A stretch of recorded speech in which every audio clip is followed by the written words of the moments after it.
Hi students, 10th standard public examக்கு நமக்கு 8.5 days revisionக்காக leave கொடுத்துருக்காங்க.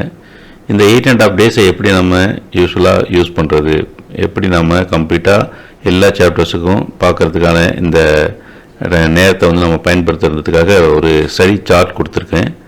இதில் பார்த்தீங்கன்னா 16th அன்னைக்கு ஒரு சாப்டர் 5 PM to 10 PM கொடுத்துருக்கேன். அதுக்கப்புறம் 17th மார்னிங்கில் 5 AM to 12 PM ஒரு சாப்டர், 2 PMலேருந்து 10 PM ஒரு சாப்டர். இந்த மாதிரி ஃபஸ்ட்டு 4 days 17, 18, 19 and 20 இந்த 4 நாளும் இண்டிவிஜுவலாக இருக்கக்கூடிய 8 சாப்டர்ஸையும் தரவாக நம்ம பார்த்துடுறோம். 20th ஆஃப்டர்நூன் சாப்டர் 1 to 8ல் ஹார்ட் ஸ்பாட்ஸ்ன்னு கொடுத்துருக்கேன். இதெல்லாம் உனக்கு ரொம்ப கஷ்டமாக ஃபீல் பண்ணிக்கலாம், அது திரும்ப ஒரு டைம் நம்ம அதை மட்டும் ரிவைஸ் பண்ணுறதுக்கு கொடுத்துருக்கு. நெக்ஸ்ட் பார்த்தீங்கன்னா 21/3/2026ல் மார்னிங்கில் 2 chapters, ஆஃப்டர்நூனில் 2 chapters கொடுத்துருக்கு.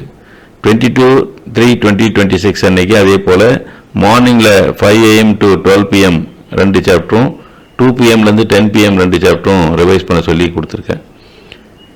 23/24 2 நாளும் பார்த்தீங்கன்னா 1 to 8 chapters, அதாவது எல்லா சாப்டர்ஸுமே அந்த இருக்கக்கூடிய எல்லா சாப்டர்ஸும் ஃபுல் ரிவிஷன்.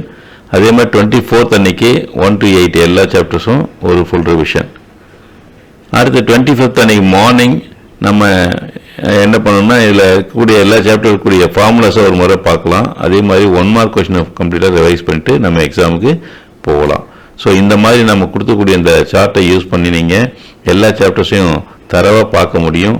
இருக்கிற நேரத்தை வேஸ்ட் பண்ணாமல் பார்த்தீங்கன்னா உங்களுக்கு வந்து அந்த எக்ஸாமினேஷன் வந்து ரொம்ப ஈஸியாக இருக்கும். இந்த ஒரு சாப்டர்னு சொன்னால் அந்த ஒரு சாப்டர் கூடிய 1 mark, அதே மாதிரி 2 mark, 5 mark எல்லாத்தையும் தரவாக பார்க்கணும். அதுக்காக தான் இவ்வளோ டைம் கொடுத்துருக்குறோம். ஆனால் இவ்வளோ நேரம் ஆகாது, உங்களுக்கு சீக்கிரம் கூட முடிச்சிடுவீங்க. இருந்தாலும் அந்த ரொம்ப ஹார்டாக இருக்கக்கூடிய ப்ராப்ளத்தெல்லாம் ஒர்க் அவுட் பண்ணி பாருங்கள். கான்செப்ட் எல்லா கான்செப்ட் புக்கில் இருக்கக்கூடிய லைன் பை லைன் கான்செப்ட்ஸை படித்து பாருங்கள். ஃபார்முலாஸை வந்து படிங்க.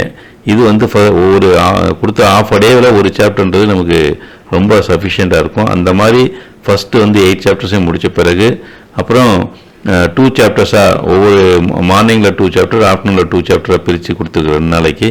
அதுக்கு அடுத்த 2 நாளைக்கு தான் நம்ம ஃபுல் சாப்டர்ஸ் கொடுத்துருக்குறோம்.